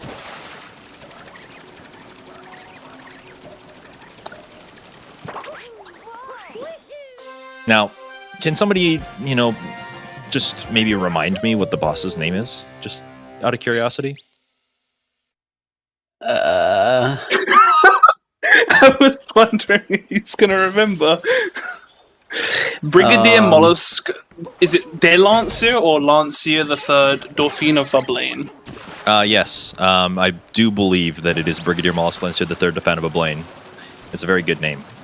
How do you guys remember that? I can hardly remember my own name. I write it down. I've got it on a Post-it note right like on my monitor, so I just On your read it off. monitor? Yeah. Oh, you're okay. cheating. Well, you get it's an open book quiz, all right? Yeah, I mean, no amount of me reading it off of paper is going to be able to prepare me for how fast I say Brigadier Maul's going to sit there defendable Blaine, though. So that's just practice. That's just you just gotta say it a bunch of times. Well, speaking of the bird, I do have an appropriate donation here. Yeah, please. Okay, we've received, first of all, $10 anonymous without a comment. Thank you for that. But we've also received $10 from Blue Skies, who says, nice to see a run with my favourite burb. Oh, and Talkatoo too. Thank you very much indeed. Yes, thank you, Blue Skies. Very, very good community member. Very wholesome. So thank you for your donation. Okay, so we've kind of gone around breaking all of these seals. So we just need one more up on the top of this cliff. And then we will have activated the boss. Seaside is quite a calm kingdom for Talkatoo. It's like comes right in around the middle of the run and close to the latter half, but it's around the middle area, and it's just most of the time you're typically gonna get at least the 4 story moons, so you don't have to get too much Talkatoo stuff here. Yeah. Mm-hmm. I like to kind of gamble. Like I'm doing the boss because if you couldn't tell, I really love the boss. But if I were doing like an attempt for a really fast time, then I probably wouldn't go out of my way to do the boss. So you can just collect the moons and then not press the switches, and that makes it a little bit faster, a little bit more convenient to collect. So this boss is, it's predictable. We know exactly where the boss is going to go at all times. So it's basically just about trying to get to those spots before the boss does, and if we are successful in that all the way through to the end of the fight, then it turns out that Mario's not the only one that clips in walls just because they're speedrunning. You guys will see what I mean in just a moment here.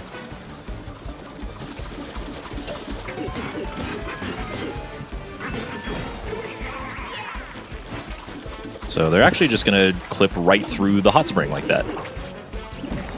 And Sorry, go on. I was just like, I just kind of shrug my shoulders every time. I'm like, I don't know what makes that work, but it sure does. I was just going to say, I like that we have these creative names for tricks or things like that, but this is literally just called Boss Clip. Yep. Pretty self-explanatory. We have, like... I feel like there's 3 categories of trick names for Super Mario Odyssey. There's, like, something to do with the letters D and S, something to do with Dram, or something that is just, like, so profoundly and, like, kind of vulgarly named that it just, like, is way more extreme than it needs to be. Like, we're going to be doing a trick later on called Tsar Bomba, which is really not the most powerful atomic weapon in the entire world, but it is kind of cool. Like, I'm going to be honest, I don't actually know what that is. Oh, well, I can't wait to show it off then. I think you probably know what it is. Yeah, I'm really bad at remembering the trick names because I don't like half of them. It certainly doesn't help when we name them really silly stuff like Fast Timpani Neo Poke Dram. So okay, but that one's gold. That one's, I mean, how can you hate Fast Timpani Neo Poke Dram? You just can't. You just can't. It's not allowed. So let me know when you've got a moment. Yeah, go for it. Thank you so much. We've got a lot of donations coming in here, a lot of generosity, a lot of love for the run, and a lot of donations towards Save the Children. $10 donation, without a comment, from Simmer, so thank you for that. Psycho Pew Pew is back again with another $25. Excellent. We'll rate this one, okay? What do you think of this one? What does King Koopa use to browse the internet? A web browser. Oh boy. I mean, it did unironically give me a chuckle. Yeah. That one got me. That one's the best one so far, I think. Yeah, more of a groan from me, but well done. Thank you again. Remember, keep those coming in as well. $10 from Suspect is Hatless. Watching from work, seeing how much money we've raised for the kids really warms my heart. Let's get to 60k. Well, thank you so much. And again, Stephen H, $25. Thank you, ESA, and everything you have all done this week. And Moving Lima with $25. who just says, "Burb."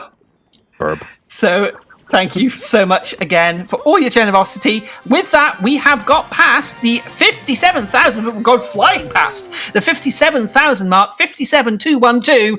Come on, folks. We've still got a couple of hours left 2 or 3 hours left in the event. Let's get that 60k. Thank you very much. Let's make it 60k by the end of Super Mario Odyssey. Let's do it. Why not? Let's do that. There's your challenge, chat. Yep. Let's get You know them what? in. I like Let's the go sound for of it. Heck yeah. I'm not leaving until you do, so. That just means more Mario Odyssey. I'm not going to complain about that.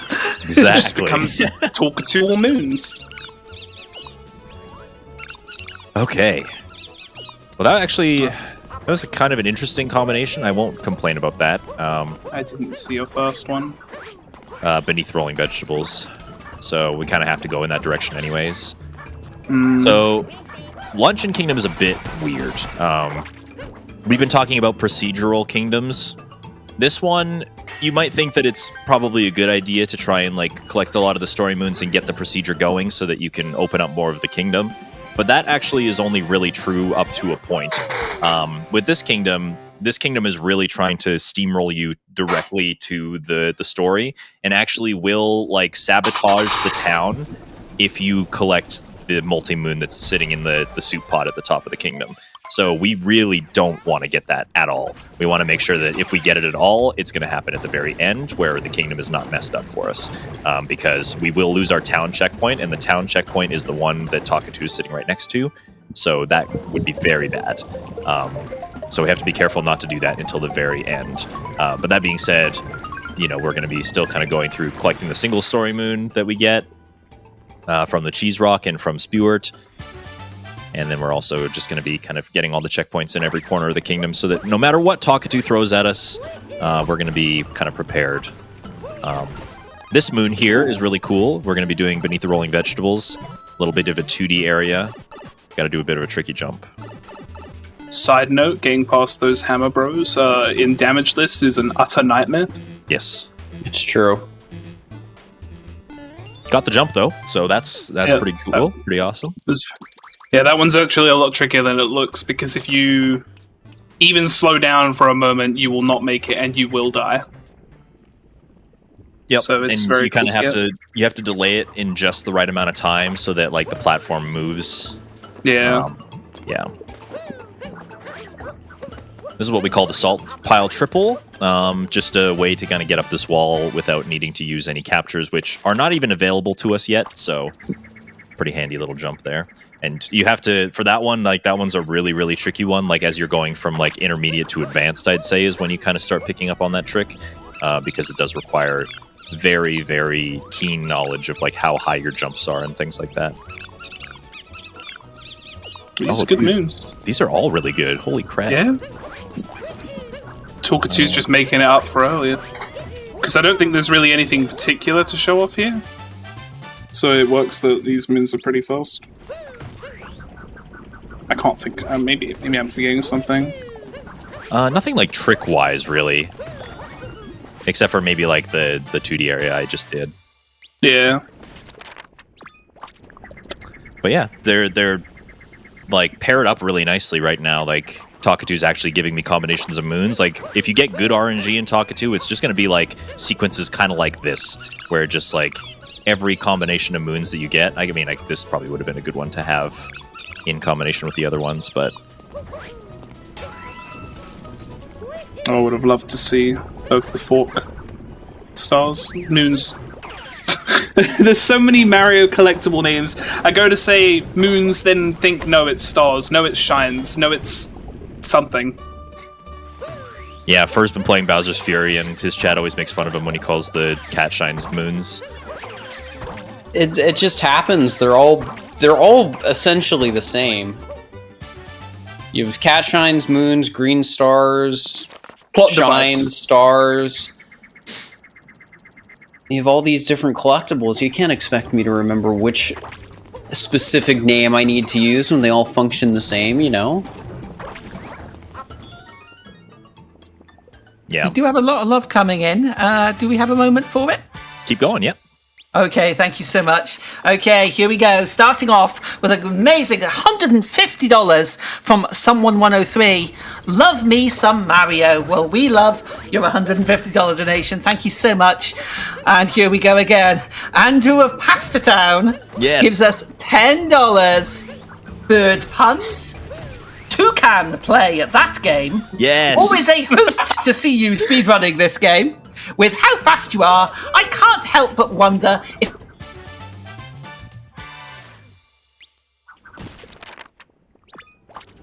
Too much. We can always rely on Andrew of Pastatown to come in with the puns. Very good community member, thank you. Thank you so much. Thank you, Aiden. Yeah, thank you so much. $7.50 from Defcon Warrior. Eating too much cake is the sin of gluttony. However, eating too much pie is okay, because the sin faux pie is always 0. My brain hurts, but I understand. I'm averse to math. Yeah, that was my reaction. But thank you so much again for the generous donation. Lily Smurfy won $30. Just says burp. And finally, I'll try and give you a good voice for this one. $25 again from some guy Taylor. This is Papa Cooper. Put out an APB for a male suspect driving a T-Rex of some sort, heading in the direction of, that place that sells sombreros. Suspect is Atlas. Repeat, Atlas. Oh no. Thank you so much. Be trusted. Speaking of hats, though, now we're a chef. We got to put on 3 outfits this run. Ooh. Yeah, I'm a fan. One of the, so any percent, you're obviously not going to be going out of your way to buy outfits in the shops and stuff. But Talkatoo percent, we have plenty of time to play dress up. In fact, Talkatoo typically wants us to quite a lot. And we typically end the run in the chef outfit, which makes me happy because that's what I used to do for work. So I usually ask my chat to say "we chef" when we have to put on the outfit. We'll go here. So now we got a golden turnip. The turnips kind of are like seeds. They're scattered around this kingdom. And in order for us to get the moons from them, we need to kind of collect them from their growing spots in the kingdom and bring them back to the big soup pot that Talkatoo is actually standing right next to. So we're going to go do that right now. We just need... For this golden turnip, we need a hammer, brother. Or Actually, a pan, bro. Okay. You corrected yourself. The ones with the green shells that throw stuff. I had to say it because there are hammer bros in this kingdom. It's true. In this kingdom or in this game, though, right? Well, I mean this kingdom specifically, but both. They're in the 2D sections, remember? True. Yeah, that's right. All right, so we got that. Never thought about that. Yeah, because they don't throw pans in the 2D area. I mean, maybe they do, and you just can't tell because it's 8-bit. Maybe. I suppose. Retconning Hammer Bros from Mario lore. Yeah, they were. I was fans all along.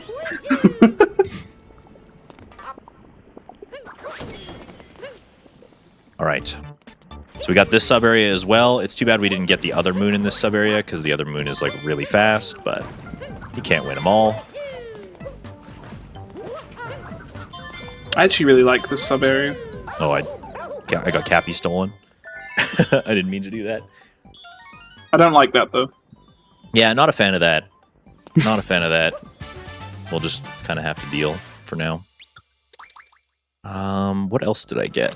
I got Crossing to the Magma. Do you happen to know if that's the secret one?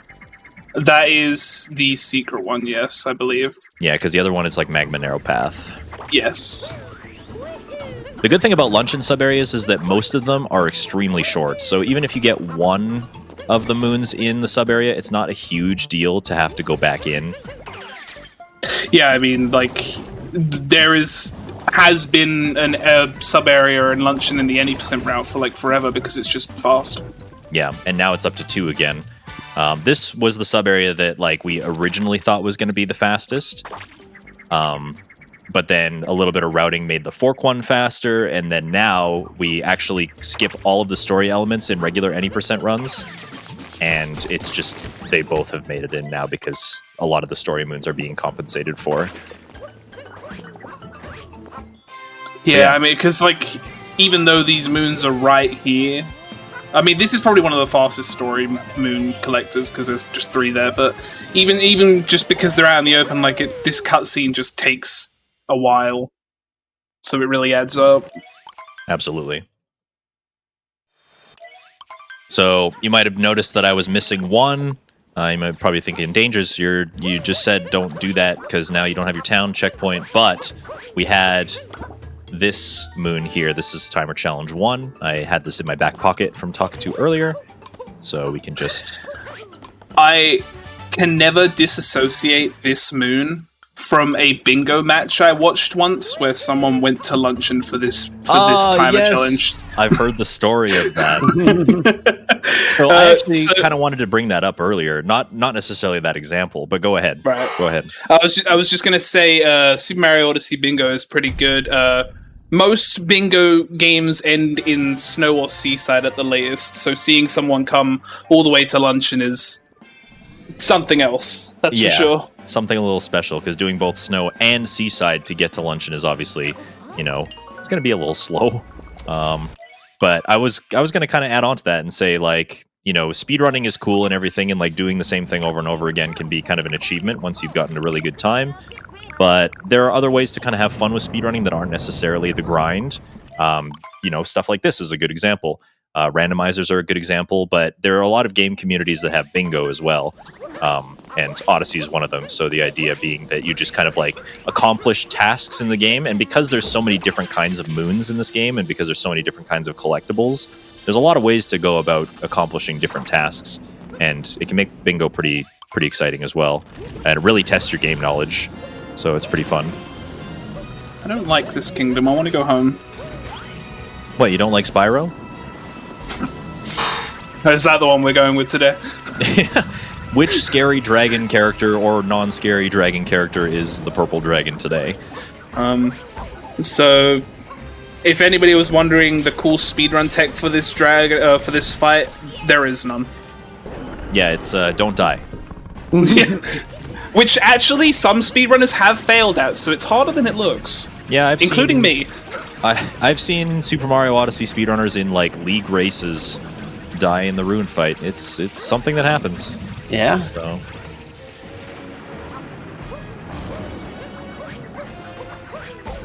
Let me know when you've got a second.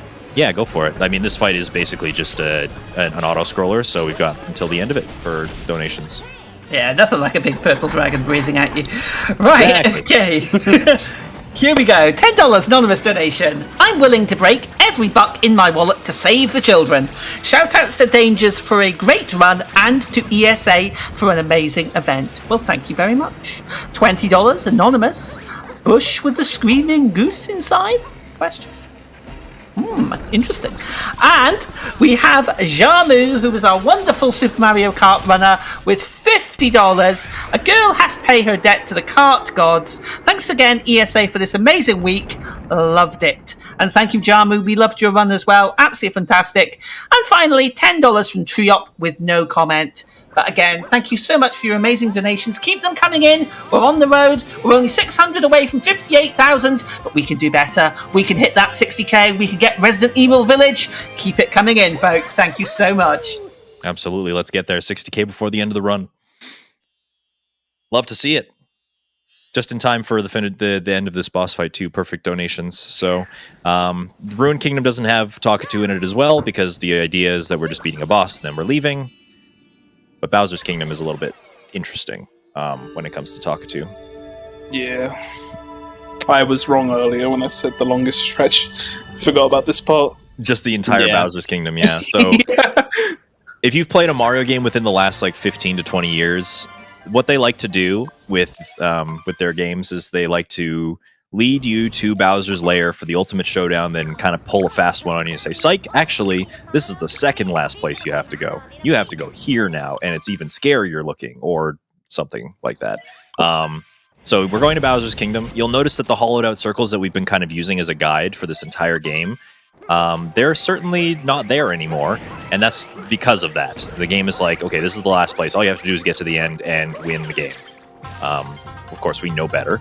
So we have to collect 8 moons, and because the game is going to be forcing story at us, 6 of the moons are going to be story moons that we are like mandatory. We have to collect, and then the other 2 are going to have to come from somewhere else. So we will be collecting 2 moons from Talkatoo at the end. But Talkatoo also doesn't show up for that same reason, because we know we're completing the story. The game's trying to teach us that, like, we're done. Just kidding, we're not. So Talkatoo doesn't show up until after we've done all the story stuff. I don't really appreciate you inviting me here for commentary and then just spoiling the game in advance. I'm sorry, I didn't realize you hadn't played it yet. Well, I mean, you seemed so sure I knew when you said, we know better. Do we know better? Timpani, you should know better. I know nothing. So we might be skipping kind of like all of the content and just like doing the story stuff and getting to the end, but that doesn't mean it's not interesting. I would say that like some of the movement for these moons is actually quite good. And if you do it correctly, dangerous, but that's a different story for another time, I guess. There is a lot happening here. Yeah, so shards. Usually having to go out of your way to collect shards like this is going to be a really slow thing to do, but again, this is for a story moon, so we have to do it. And because it's so like heavy platforming intensive, and because it's mandatory, over the years, this like the method in which you collect all of these shards has kind of evolved. And when it is done perfectly, it looks really, really, really swaggy, so... Danger's also showcasing the end of shards by getting time lost, Dram. Oh yeah, we love that. So that is the name. It is. Any strategy where you like... We've talked about Dram a little bit, but had very little opportunities to show it off. But any time where you like leave Cappy in a location and then get Mario to go collect a moon or do something... and then you home in Cappy to something to kind of warp Mario back to where he was before. That's what we call a dram, or a capture warp strategy. And that one in particular is kind of not beneficial because it is putting us backwards. So this is what we call a Zarbomba. The idea is that this was actually very recently discovered, like a couple of months ago. What am I doing? Dangerous, are you okay? Hold on. The idea is that we can throw both of the bombs at Harriet at the same time, and then we can just use that floating bomb to hit Harriet immediately afterwards, rather than kind of having to set up to hit Harriet multiple times, and that saves quite a bit of time. Okay, I did know what this was. I'm also very upset that you're here. What, Harriet first? Yeah, first you spoil it, then you do Harriet first. I just feel like I'm being bullied. Tim, when are you going to realize that you're in the minority? I'm definitely not. What do you mean? I don't know. I'm actually curious what a poll would be like. We should do that. I'm surprised we haven't yet, to be honest. The most important decision or poll in the Odyssey community history. Yeah, that was the day that half of the community. Yeah, that was the day that half the community got deleted from existence. We just don't know which half yet. We don't know which half yet. Whichever half wins, the other half is gone. So yep. Vote at your own risk. Obviously, a little bit of an inside joke for the folks at home. Whether you pick one boss or the other does not matter in the slightest. It's the same amount of time, so it's just kind of fun to poke fun at each other for picking the wrong thing. So, all right. So we're not quite done yet. We beat the Brutals. We can go through the gate. The noodles? The noodles, yeah. Yeah. We ate our noodles. Okay. Now we're ready for dessert, which is the Robo-Brutal fight. That's a questionable dessert. You think so?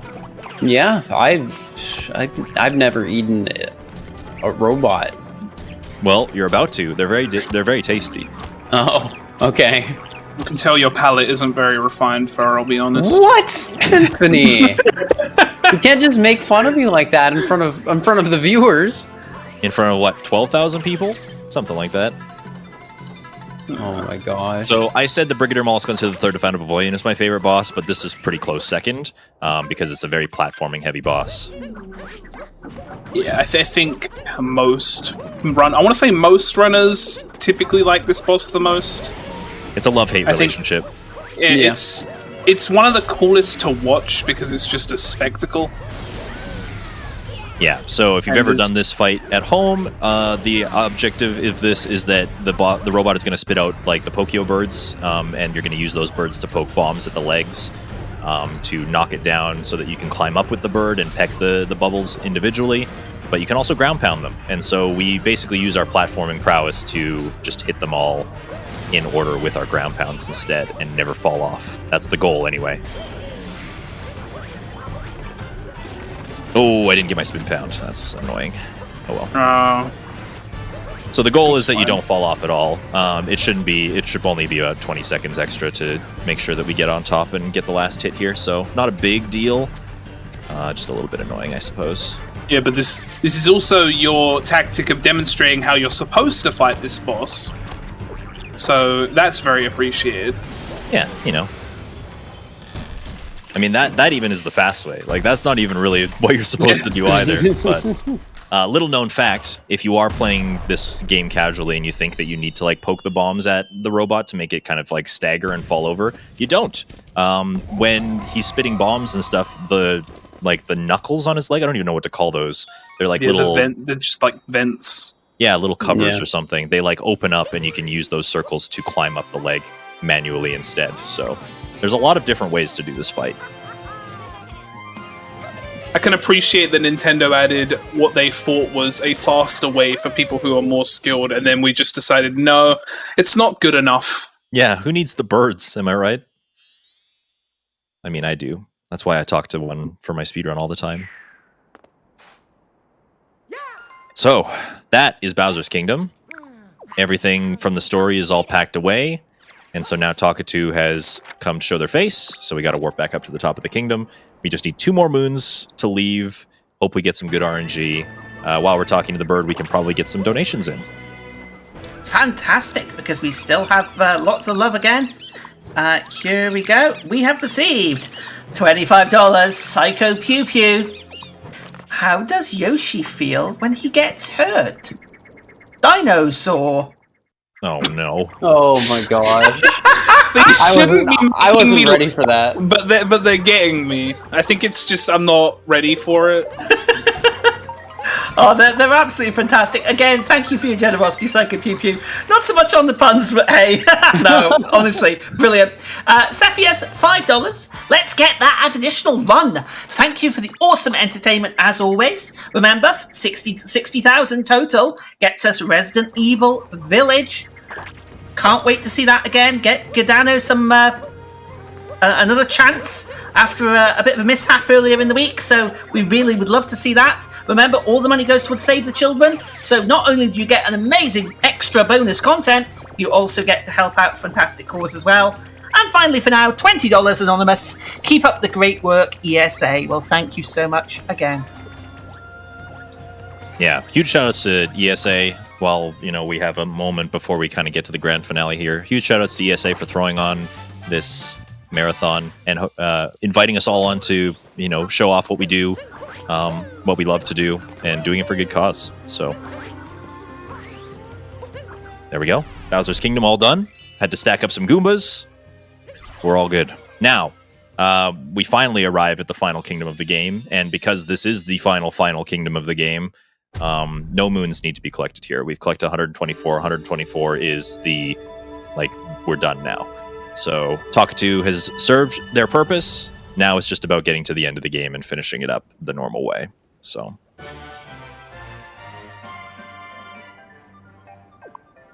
and I do love Moon Kingdom, not gonna lie. When your nerves are high and you're on PB pace and you get to the Moon Kingdom, it can be a little bit stressful, but there's some cool stuff we can show off here, I think. Yeah. In fact, even if we wanted for some reason to talk to, he's not actually even here. Yeah, it sadly. doesn't show up until post game. He usually lives up on that cliff up behind the Odyssey. But yeah, he's not here because there are more pressing matters at hand. Believe it or not, we might be talking to a bird and having a good time and like being goofy and stuff, but also Princess Peach is captured and needs saving. So Is she? apparently, so I guess we need to Oh. do that. I guess we need to go save her, I suppose. So the Moon Kingdom it's a pretty short kingdom. It would be a lot longer if we actually did it properly. You can see that right there, that mouth of the cave there. That's the Moon Cave. And I kind of think of it as like the Victory Road of Super Mario Odyssey. It's like the last gauntlet challenge before you finally face off against the boss. But found very, very early in Super Mario Odyssey's like life was this right here. This is what we call the Moon Cave Skip. And you can kind of just jump right past the cave. Don't have to do any of it. It saves about 3 minutes. So very cool. I don't want to find it early. say. I don't want to say for sure. I think it was actually day one. I'm pretty sure it was day one. Yeah. Yeah.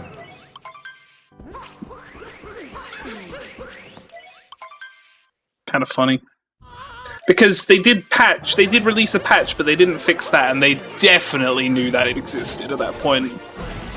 Yeah, they had to have, right? Because if you just do like a certain series of wall jumps, then you're just good, right?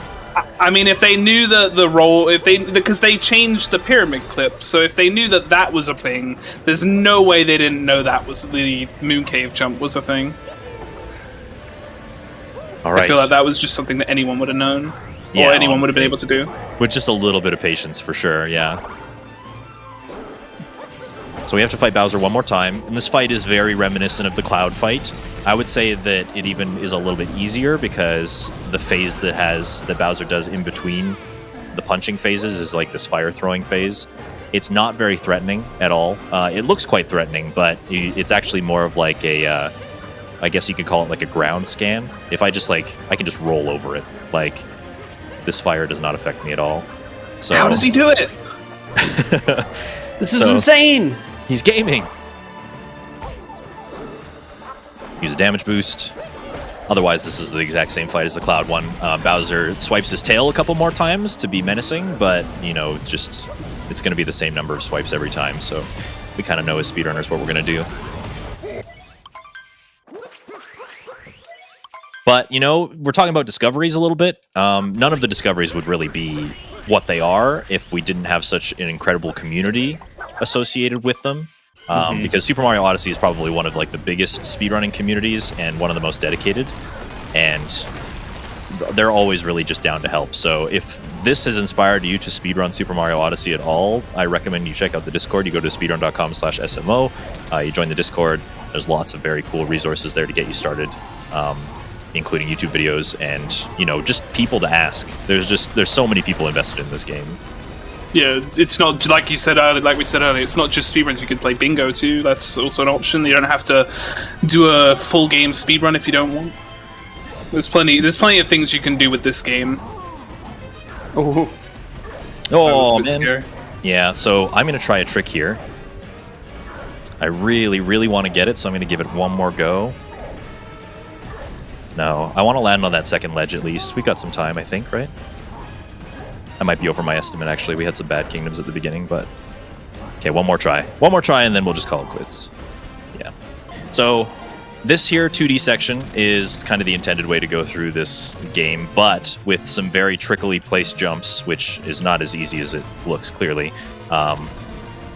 We can actually just skip the entire 2D section and stay in 3D Bowser the entire time. Saves about 7 seconds if you get it on the first try, but I'd go out on a limb and say that it's probably the hardest trick in the game to do. It's the kind of trick that even any percent runners who are at the most optimal peak of this game are still not doing in their any percent runs because it can just kill the entire thing. So a very, very hard trick, and I'm kind of sad that I didn't get to show it off. But we are in the final room of the game. There's probably only about a minute left here. We just gotta use Bowser's abilities to knock down these pillars. See if I can get off my shot. There'll be a pylon that gets revealed once the last pillar comes down. Once we shoot out of the pylon, that will be time. Yep. That's right. So yeah, just using these fireballs, you can actually... a lot of the captures in this game have a hidden mechanic. If you shake the controller, Bowser's just so happens to be shooting fireballs. So we're going to be doing that to kind of prevent having to run all the way to the pillar. And then the middle is revealed, and we just swipe away. And that's it. Very epic finish with the anime music. We love to see it. And 3, 2, 1, time. GG. Whew. GG's. Nice. GG's. That was, I'm not going to lie, that was a pretty rough and tumble Talkatoo run. Talkatoo was very like, go over here, go over there, go over there, go over there, go over there at the beginning. So it was a lot of running around, but it did provide us the opportunity to show off some pretty cool stuff. So I'm pretty happy about that. Shout outs to my commentators. Thank you, Timp. Thank you for joining me for episode 2 of Talkatoo in Marathons. Super cool. Go check them out, twitch.tv/fur_, twitch.tv/timpani. And myself, twitch.tv/dangers. If you like Mario speedruns, I've been doing Odyssey and Galaxy, so they're pretty cool. Come check it out. But that's going to be it from us. We got a little bit more marathon going on. I believe 64 Blindfold is coming up next, right? Yes. Yep, indeed. That sounds great. I'm going to be watching for sure. So thank you guys so much for having me on. Well, thank you so much, Dangers. Absolutely. Please, folks, show your appreciation. That was an absolutely fantastic run. Thank you for the amazing commentary as well to Panny and Fur. We've got one last donation for you. We have a $50 anonymous donation without any comment, but thank you so much again. Amazing run. We're going to be right back, folks. Stay with us. We do indeed have Bubsia coming up with Super Mario 64 Blindfolded. I'll be handing it over to Huds 601 to Nico Hart. Apologies. For the next run. But thank you so much again, ESA. Keep those donations coming in. Let's get that 60,000. Thank you. Cheerio for now.